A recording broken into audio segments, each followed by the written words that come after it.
আমরা অসাধারণ এবং সুন্দর বিউটিফুল একটি চিংড়ি মাছ পেয়ে গেছি। জাল মাছ, চিংড়ি মাছ, ঠ্যাংলা, অনেক বড়, দেখেন তাজা আছে আর কত সুন্দর লাল। এই মাছটি আমরা এই পাউড়ে পেয়েছি। পাউড়ের মানে ফাঁকগুলো অনেক বড় বড়, কিন্তু তাও মাছটি যেভাবে থেকে গেছে, মানে আমাদের ভাগ্যে মাছটা আছে, মামার ভাগ্যে মাছটা আছে, তাই মামা মাছটা পাইছে। এটা হলো আসল কথা। কিন্তু ওই চিংড়ি খেতে পারে, কিন্তু ঢুকে খেতে পারি আর বাবু আগার ওরে বাপরে, তখন ওই দাঁত ধরা খেয়ে। মামা আবার জাল গোছাচ্ছে। এরকম তাজা মাছের ভিডিও আপনারা আমাদের চ্যানেলে দেখতে পাবেন, তাই অবশ্যই আমাদের চ্যানেলটি সাবস্ক্রাইব করতে হবে, তাহলে আপনারা নিয়মিত এরকম তাজা মাছ মারার ভিডিও আমাদের চ্যানেলে দেখতে পাবেন। এই যে মামা আবার মাছ মারছে, দেখা যাক এবার আমার কাছে পাই কিনা।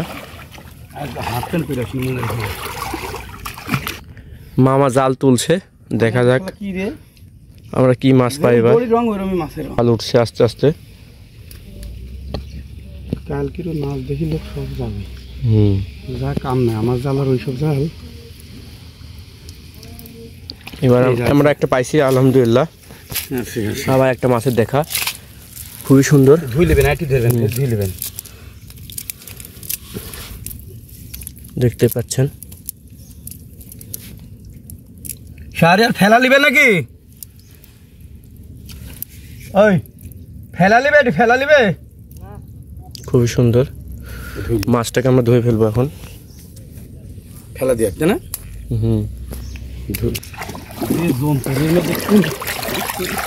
মাছটাকে আমরা ধুয়ে নিলাম, খুবই চমৎকার দেখতে পাচ্ছেন। এই যে রেখে দিলাম, আমরা অনেকগুলো মাছ পাইছি। এই যে মাছের উপরে ঘাস দিয়ে রেখেছি যেন মাছ না পালাতে পারে।